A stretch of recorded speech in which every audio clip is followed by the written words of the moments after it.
Okay guys, one more piece and we are finished. We are almost done. Okay, so let's do one more like we were talking about before I gave you the break. We had 2 divided by 4 minus the square root of 7. So if I want to rationalize the denominator, the first thing I need to do is find the conjugate.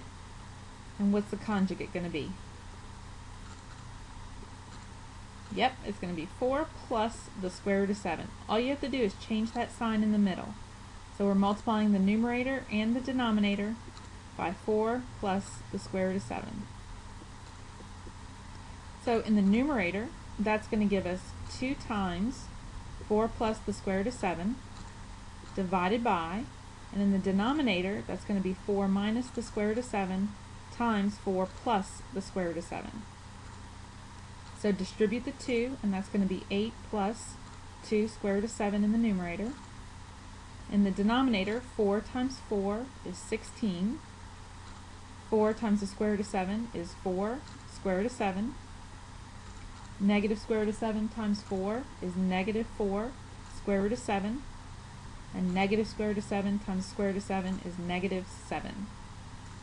And again, notice what's happening right here in the middle. The 4 square root of 7 minus 4 square root of 7 is going to cancel. In the numerator, we have 8 plus 2 square root of 7 divided by 16 minus 7 is 9. And the last thing you need to do is check to see if 8, 2, and 9 are all divisible by the same amount. And they are not, so you're finished.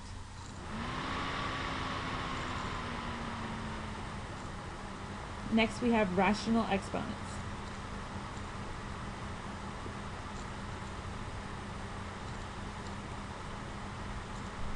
A couple rules for rational exponents. The nth root of a can be rewritten as a to the 1/nth power. So the square root of a is a to the 1/2. Notice where the index is. It's the denominator in the fraction. If we do the cube root of a, that's going to be a to the 1/3. Then, if I have the nth root of a to the m, which is the same thing as the nth root of a, all in parentheses, raised to the m power, that can be rewritten as a to the m over n. So, for example, if we have the cube root of x squared, that's the same thing as x to the 2/3. If we have the fifth root of x cubed, that is the same thing as x to the 3/5. Notice the placement of the exponent and the index in the fraction.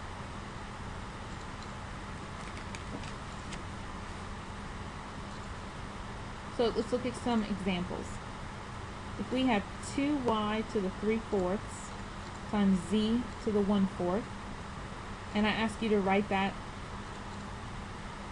in radical form, because this is rational form, well, the exponent on the 2 is a 1, but the y and the z both have that index of a 4, if you notice the denominator. So this can be written as 2 4th root of y cubed z. So that would be how we convert from rational exponents to radical form. If I gave you a to the negative 3/2, well, we know negatives and exponents mean fractions, so this is the same thing as 1 over a to the 3/2. But now you have to remember that this exponent, since it's a fraction, means that I now have a radical in the denominator, because this now says 1 over the square root of a cubed. So now we have to simplify. A cubed means a times a times a. I'm taking the square root, so I'm looking for groups of 2. So this is 1 divided by a square root of a, because an a gets out. And then we need to rationalize the denominator. So because there's no addition or subtraction, I can just multiply the numerator and the denominator by the square root of a. So in the numerator, 1 times the square root of a is the square root of a. And then here, the square root of a times the square root of a is a, and a times a is a squared. So that's your final simplified answer.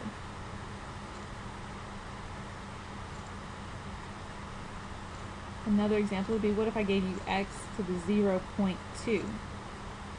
Well, that's 2/10, so that's x to the 2/10, which is x to the 1/5. So that's writing it with a rational exponent, and then if I ask you to put it in radical form, that would be the 5th root of x. If we wanted to simplify negative 32 to the negative 4/5, we start out here with the negative on the exponent, which means this is 1 divided by negative 32 to the 4/5. And then in radical form, this is 1 divided by the 5th root of negative 32 to the 4th power.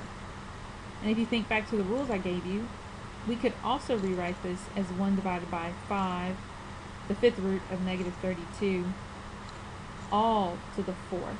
They mean the same thing, and a lot of times the second way is the easier one to simplify. So this simplifies to be 1 divided by, well, the 5th root of negative 32 is negative 2, and then we're raising that to the 4th power, which will be 1 divided by 16.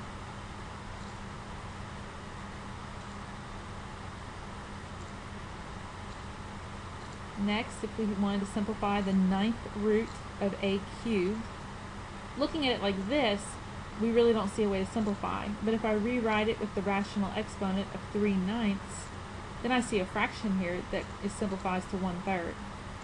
And then putting it back in radical form would be the cube root of a.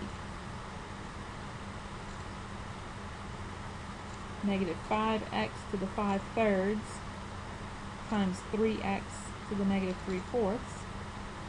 Use your rules. We're multiplying things that are alike. So negative 5 times 3 is negative 15.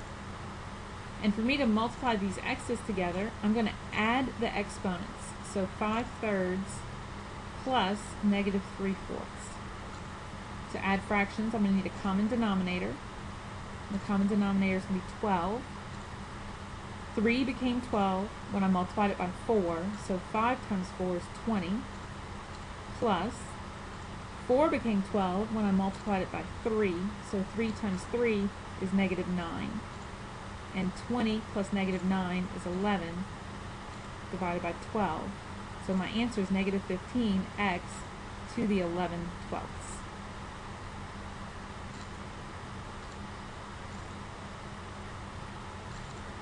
And then, if we had the cube root of the square root of 125, we'll think back to those laws of radicals, and it says that you multiply the indices. So 3 times 2 is 6. So the 6th root is 125. Now, does 125 trigger anything? Hopefully you're starting to recognize that 125 is the same thing as 5 cubed. So to fully simplify this, we would need to rewrite it with a rational exponent. And then notice that 3/6 is 1/2. So my final answer, 5 to 1/2, would be the square root of 5. So a lot of back and forth here between radical form and rational exponents. The key for you to remember here is that the index becomes the denominator and the exponent is the numerator when going from radical form to rational exponents.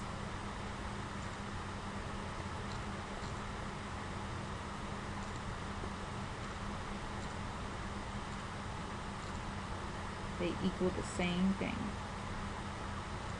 Okay, so your homework for tonight is on the board.